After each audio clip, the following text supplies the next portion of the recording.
तो मौलाना साहब खुद सुन के हम सारे रोने लग पड़े, मौलाना साहब भी रोने लग पड़े कि उनका साहबजादा क्या ख्यालात रखता है और क्या उसके जज्बात हैं अपने वालिद के बारे में।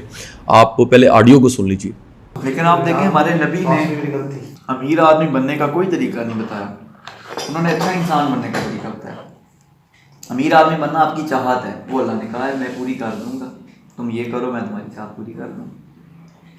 इसलिए आपको कहा कमाई से तो नहीं हो सकता, फिर तरीका तो यही है कि अपनी चाहत मनमानी। अब बाबा है हमारे बाबा फेम चाहते थे, स्टारडम चाहते थे, कैमरा चाहते थे, तो स्टार बनना चाहते थे, उसके लिए सिंगर बनना चाहते थे ताकि मैं निकलूं, लोग मेरे ऊपर टूटें, मेरे ऑटो पर। ये हमारे बाबा का मिजाज था पैदाइशी। लेकिन उन्होंने देखा कि यार ये रास्ता गलत है, उन्होंने उसको सेक्रीफाइस कर दिया अल्लाह ताला के लिए। अल्लाह ताला ने मौलवी की शक्ल में स्टार बना दिया दीना उनकी चाहत। बाबा के अंदर स्टार बनने के लिए सब कुछ कॉम्प्रोमाइज करने की उनकी नीयत थी कि मैं कुछ भी छोड़ दूंगा लेकिन मैंने बड़ा सिंगर बनना है ताकि लोग मुझे देखें, लोग मेरी तस्वीरें खींचें, मेरे पीछे भागें।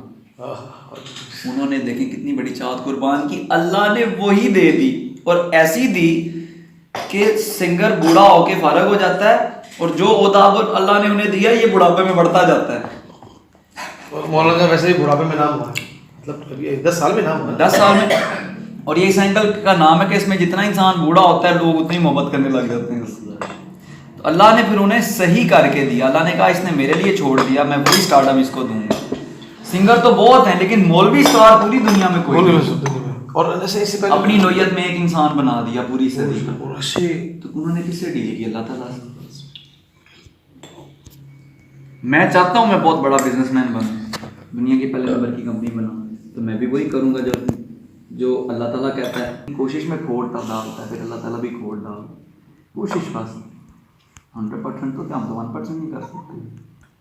अल्लाह ताला से डील कर लें, उसके बाद मजे लेते हैं। अच्छा, अब इस ऑडियो से आप अंदाज़ा लगा लीजिए कि आसिम भाई का सोचने का अंदाज़ कितना गैर मामूली था और उनका जो ज़िंदगी को देखने का जो जाविया था वो कितना, सवाल क्या था और उसका जवाब क्या था, गैर मामूली जवाब उन्होंने दिया।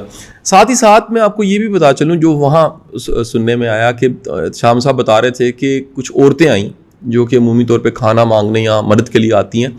तो वो जब आईं तो उन्होंने आते ही कहा कि हम खाना लेने या मदद लेने आए, हम तो दुख में शामिल हो। तो शाम भाई कहते हैं मैं जरा पीछे हुआ कि मांगने वाली हैं और मैं, तो उन्होंने उनको टोक के कहा कि हम खाना नहीं लेने आए, आज हम ताज़ियत करने आए हैं। वो हमारे लिए इतना करता था, हमारी इतनी मदद, सरदार था हमारा वो मालिक था। और ये बड़ी गैर मामूली बात, ऐसे बेशुमार वाक़यात हमें वहाँ सुनने को मिले जिससे आसिम जमील साहब के किरदार का, वैल्यूज़ का, इखलाक का, सोचने के अंदाज का पता लगता है कि वो कितने बड़े इंसान थे। और हम दुआगो हैं, अल्लाह ताला उनको गरीक़ रहमत करे और साथ ही साथ में दुआ करते हैं कि उस पूरी फैमिली को अल्लाह ताला। जी लास्ट में मैं आपसे ये सवाल करना चाहूँगा कि उन लोगों को क्या पैगाम देंगे जो अभी भी आसिम के बारे में, जो खुदकुशी के बारे में, क्योंकि एक तासुर तो हो गया और उसके अलावा फिर जिस तरीके से मौलाना को ट्रोल किया जा रहा है, उनको कितना तकलीफ है। मैं तो आपको बताऊं, मैंने रात को एक वीडियो सुनी, मैं उसका टाइटल, उसका थंबनेल नहीं आपको बताना चाहता, कल की वो थी, और लोगों ने नीचे गालियां निकाली हुई थी उस शख्स को कि यार कुछ शर्म करो, को खुदा का खौफ खाओ। ये इतना बड़ा जुल्म है कि आप सिर्फ चंद पैसे कमाने के लिए एंगलिंग ऐसी कर देते हैं, झूठ बोल देते हैं और उसका जाविया नज़र बदल, प्रोपेगेंडा कर देते हैं और आप गुनाहगार भी होते हैं। और ये भी बता दूं आपकी इनकम भी हलाल नहीं है। तो अल्लाह ताला हिदायत दे ऐसे लोगों को जो ये जुल्म करते हैं। क्योंकि हमने दोनों दोस्तों ने परसों ट्रैवल किया, मौलाना साहब से ताल्लुक़ की वजह से जाके ताज़ियत करके वापस आए, तो जो हाल अहवाल हमें पता थे, और बिलखसूस ये ऑडियो जो है ये फ़र्स्ट टाइम, अभी तक ये पब्लिक नहीं हुई, ये हमने आपके साथ शेयर की।